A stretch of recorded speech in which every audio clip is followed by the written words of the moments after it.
After much speculation, Prime Minister Mark Carney officially called the 2025 federal election yesterday afternoon. The move sends Canada into an early campaign 6 months ahead of the originally scheduled election date. The candidates are hitting the ground running, with today marking the first full day of campaigning. In the coming weeks, each party leader will make their case to the country that they are the best fit to serve Canada as the next Prime Minister. We can control our destiny. We can have a new Canada built by us, for us. We can give ourselves more than any foreign government can take away. And the best way we can deal with this crisis is to build our strength here at home. Tessa Bennett joins us in studio with more on this. Tessa, what does the timeline for this race look like? Manisa, Carney has kick-started the shortest possible campaign period allowed under Canadian law, making it a 5-week sprint. Voters will head to the polls on April 28th. There is so much more to do to secure Canada, to invest in Canada, to build Canada. I've just requested that the Governor-General dissolve Parliament and call an election for April 28th. Canadian party leaders have just 5 weeks to appeal to the masses after Mark Carney set the ball rolling on an early federal election. The move was highly anticipated, with Carney taking the reins over from Justin Trudeau after he stepped aside. He does not currently hold a seat in the House of Commons, meaning he couldn't participate in the chamber.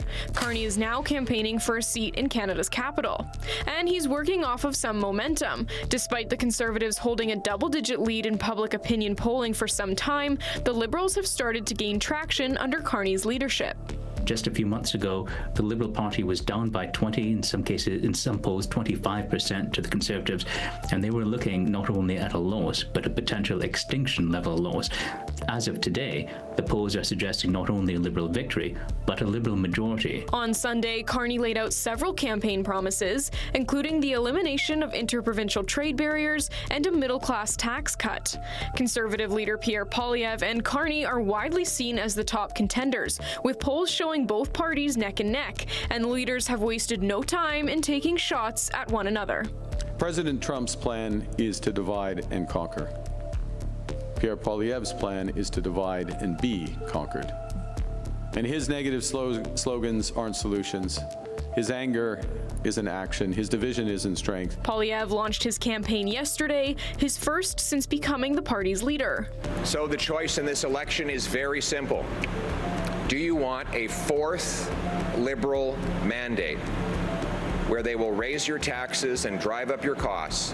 Or do you think it's time to put Canadian taxpayers first for a change with a new Conservative government? He laid out his own campaign promises, such as scrapping the industrial carbon tax and removing sales taxes on some new homes, while referring to Justin Trudeau's legacy as the lost Liberal decade. Elsewhere, NDP leader Jagmeet Singh, Bloc Québécois leader Yves-François Blanchet, and Green Party co-leaders Elizabeth May and Jonathan Pedneau are looking to improve their standings. Neither of these guys are in it for you. So the question in this election is, who's going to build homes that you can actually afford? Who's going to fight for you? Not for rich developers, not for big builders.